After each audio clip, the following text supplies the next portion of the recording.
Congratulations! Bakit pinagbubutihan ng maigi ni Hayden ang pag-aaral niya? Siyempre po, para na rin po sa future ng sa aking sarili and para na rin po sa future ng aking pamilya. Tama naman yun.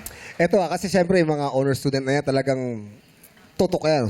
Sunog kilay talaga yan. Oo, tutok yan. Meron ba kayong time na lumabas, Socialize? bonding? Friends, ganyan. With proper management of time lang po, meron pong time para mag-enjoy. Kaya. Ilan taon na ba si Hayden? I am currently 18 years old po. 18 years old? Yes, kaka-birthday ko lang ng January. May relationship?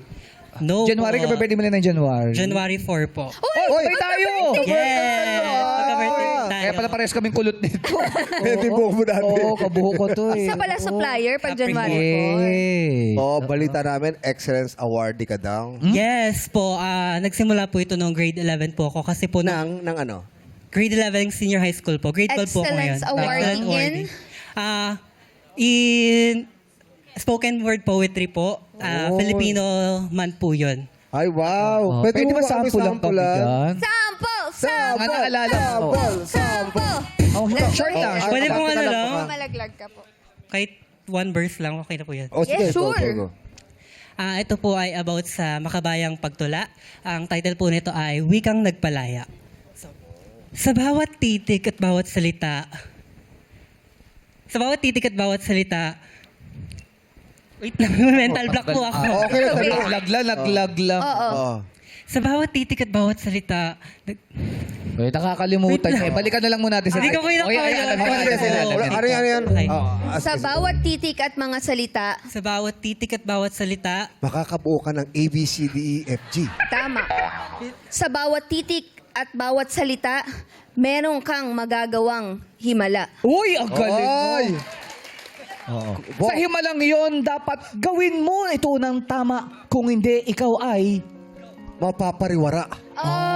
Dahil kapag ikaw ay napariwara, kawawa naman ang mga mahal mo sa buhay at sila'y luluha. Oh! Dugtungan mo yun, Hayden. at sa bawat pagluha ang iyong tinatangis, Ay, ganda. ay aking pagluha ring aking nararamdaman. Kaya dapat ay ikaw bumili ng suha para hindi ka bumaha. Nararamdaman eh. Nararamdaman. Nararamdaman yung huling salita. Nararamdaman pala. Dugtungan mo yung nararamdaman. Nararamdaman. Nararamdaman. Nararamdaman. Sa aking pakiramdam, nalalaman ang tunay na pakiramdam.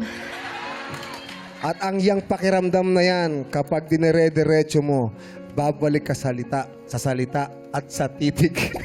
Okay, Hayden, 450,000 yung jackpot Yes po. prize. Anong plano kapag nakuha? If ever na makukuha ko po yung 450,000, syempre po, I will secure my future po. I-invest ko po kagad sa college ko po. And yung matitira po, itutulong ko po sa aking pamilya. And sa ninang ko po kung saan po ako ngayon nakatira. Yun. Galing naman. Secure mo rin yung poet ano mo, ha? Dapat. Spoken word poetry. Na-overwhelm po ako masyado.